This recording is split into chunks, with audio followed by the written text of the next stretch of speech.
Inni ad'ukum ilal mautil ahmari. Aku mengajak kamu kepada kematian merah. Nah ini istilahnya kematian merah. Apa kematian merah itu yang dimaksudkan?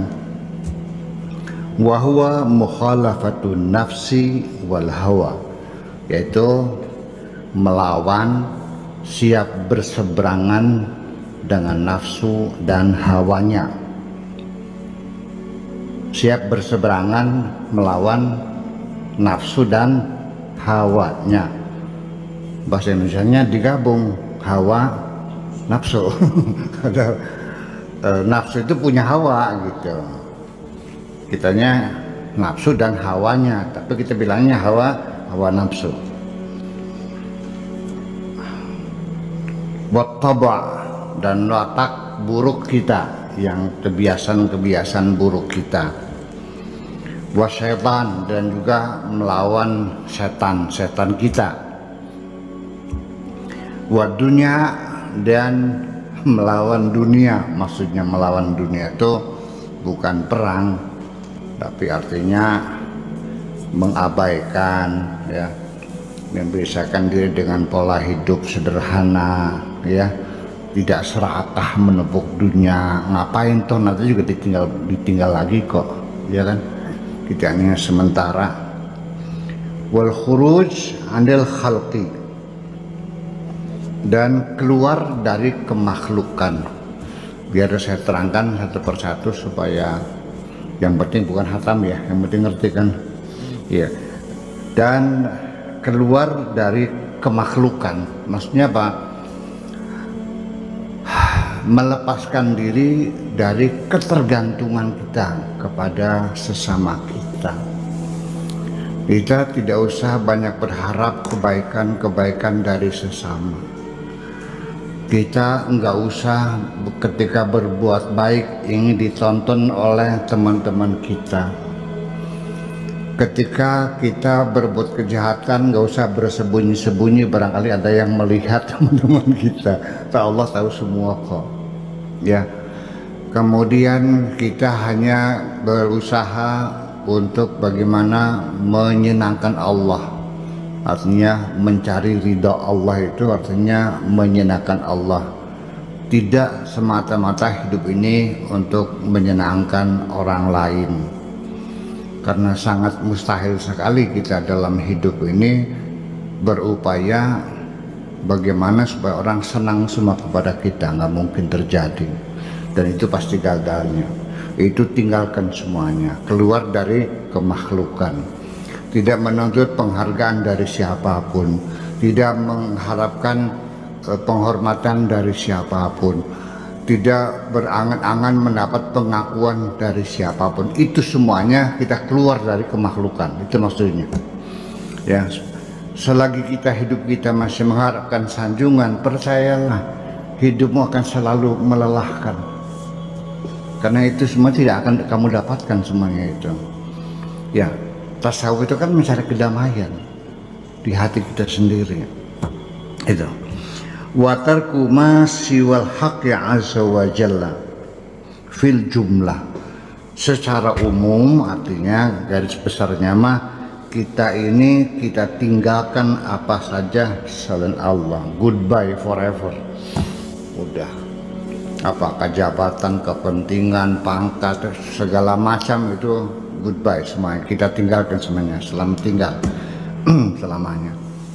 Jadi artinya meninggalkan urusan-urusan dunia yang sementara. Jadi cara berpikirnya begini, toh kita hidup ini kan hanya satu kali, kemudian waktunya sangat cepat sekali, kemudian juga tidak akan kembali kan. Semua apapun yang kita kumpulkan pada akhirnya kita tinggalkan lagi. Nah, saya mau bertanya, ketika apa saja yang engkau kumpulkan dengan kerja keras, banting tulang, peras keringat, siang jadi malam, malam jadi siang, kepala jadi kaki, kaki jadi kepala, mencari dunia, dan seterusnya. Lalu ketika datang saatnya semua yang telah kau kumpulkan itu harus engkau tinggalkan. Namanya apa tuh? Sesuatu yang kita kumpulkan ya dengan segala jerih payah, lalu kemudian satu ketika kita tinggalkan lagi. Namanya apa itu? Main-main kan? Soalnya main-main. Nah, kenapa kita habiskan waktu kita untuk main-main yang sungguhannya kita tinggalkan? Mengapa kita habiskan waktu kita hanya untuk main-main, tapi yang serius, yang sesungguhnya kita tinggalkan? Di sini kita memerlukan satu kecerdasan, namanya kecerdasan spiritual. Iya. Kalau kecerdasan intelektual bisa saja profesor, doktor, ya S3, jabatan mungkin tinggi, tapi spiritualnya nggak cerdas. Dia habis waktunya untuk menimang-nimang sesuatu yang sifatnya hanya sementara, waktunya juga sangat singkat dan tidak akan terulang lagi, dan hanya main-main. Sibuk itu saja, yang serius, yang abadi ditinggalkan. Berarti cerdas nggak tuh? Nah, spiritual bodoh, sekalipun IQ-nya, intelligent question-nya ya cerdas, mungkin IQ-nya bisa 150, 130, jenius, tapi spiritualnya adalah bodoh. Sesuatu yang abadi ditinggalkan, habis waktunya untuk ngurusin sesuatu yang sementara. Itu begitu. Jahidu fi hadil ahwal, ya, bekerja keraslah, perlu mujahadah, meninggalkan dunia, mengabaikan sesama, ya, semuanya itu kita berperang melawan setan, melawan nafsu kita. Itu semuanya diperlukan mujahadah. Wajahidu fi hadil ahwal. Untuk mencapai itu semuanya diperlukan kerja keras. Mujahadah itu kerja keras, latihan-latihan yang berat. Ya, percayalah bahwa itu perlu pembelajaran, perlu pembimbingan, perlu usaha, perlu keuletan.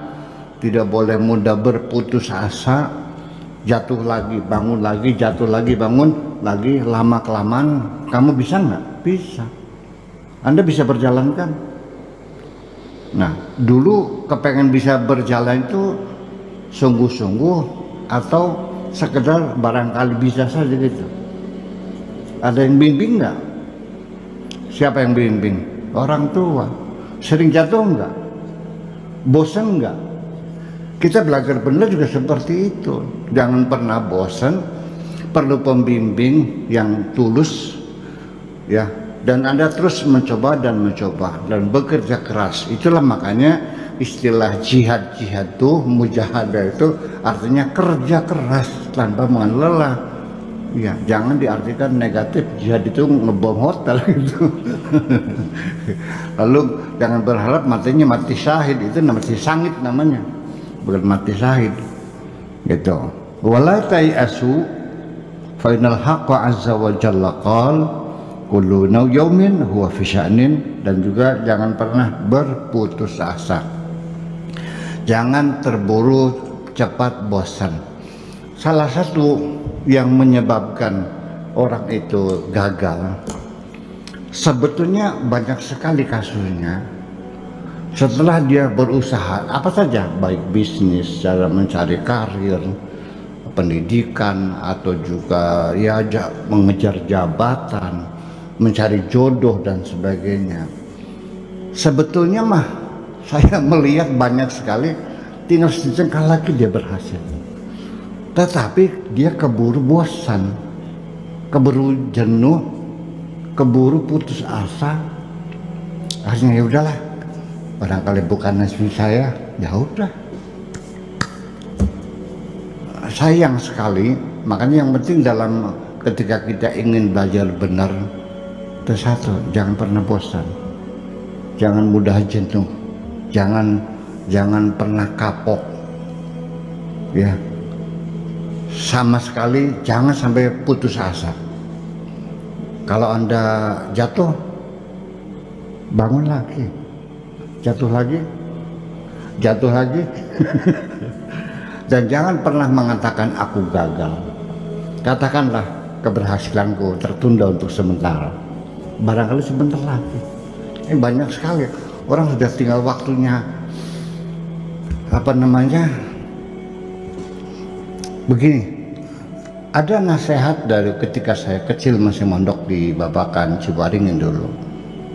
Nasihat yang selalu diberikan kepada saya oleh Kiai saya, Kiai Sanusi Babakan Ciwaringin, begini, mondok di sini itu minimal 6 tahun sampai 7 tahun.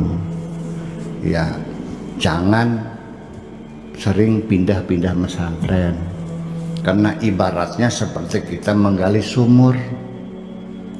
Kalau baru 3 meter kamu udah keburu putus asa, akhirnya mencari sumber yang baru lagi. Terus 4 meter putus asa lagi, nggak bakal ketemu sumber. Mondok juga sama pesantrennya. Ya minimal 7 tahun lah di sini.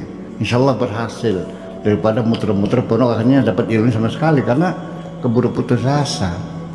Jadi yang satu artinya kita jangan dulu putus asa sampai pada batas yang tak terhingga. Nah, ketika kita dalam batas tertentu, kita baru disebut ulet. Ulet ya. Pada batas tertentu kita baru disebut gigi. Ketika ada batas yang tertentu kita baru disebut bersemangat.